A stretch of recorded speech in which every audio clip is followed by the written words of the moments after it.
family and flight into Egypt in the background seems out of place in the scene, overwhelmed by the meats in the foreground. Some art historians interpret this odd meeting of subjects as a pointed contrast of spirituality and materiality. Some other art historians, including myself, see Ayrton's Reformation-era butcher's stall as a Protestant denunciation of religious art in general. Not all of Ayrton's market pictures pose such probing oppositions, but the mountains of foodstuffs remain ever present.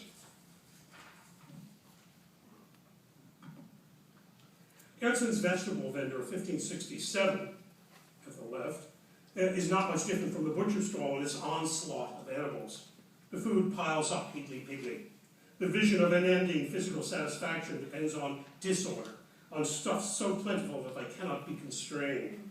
And the same qualities appear in Ayrton's painting of a handsome saleswoman surrounded by both lots of seafood and heaps of vegetables. There is no distinction among foods. They rub shoulders with each other, no matter how different their place of origin, taste, or phylum. It's worthwhile to note that these market scenes are most likely fantasies of ecstatic richness.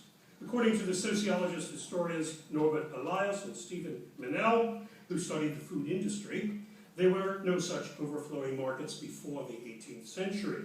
In the 16th and 17th century, European markets looked nothing like these Ayrton's. European markets before the 18th century were apparently similar to markets in the Soviet Union before the fall of communism.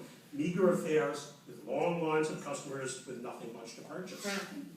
The market paintings of Ayrton and his followers were wishful dream worlds. Ayrton's broader scene of a street market, at the left, exhibits the same characteristic fullness. The viewer becomes lost in a forest of market goods. Hundreds of small forms cover the entire painting, and Ayrton's nephew, Joachim Beauclerc, continued the market tradition of disorderly display. Beauclerc's vegetable vendor perhaps even outdoes his uncle's riotous piles of food. The lettuce and apples and cucumbers and grapes and cherries and carrots and plums and cauliflower and melons pile up like some writhing barricade. Beauclerc's woman selling vegetables at the left includes an erotic scene, a common addition to market images, and one finds echoes of such street love in the coy vendor girl in Zoffany's Florentine fruit stall.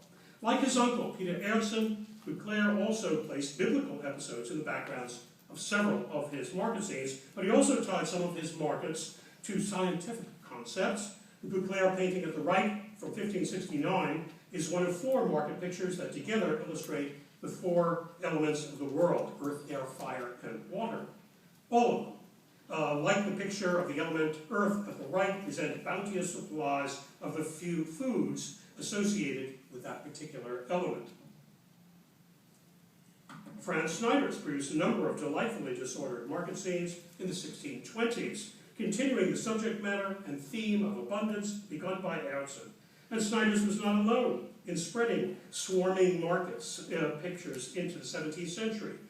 Cornelis van Rijk, for example, in his market scene with 2 figures, portrayed the same standard vision of excess as Snyder's. More. Oh,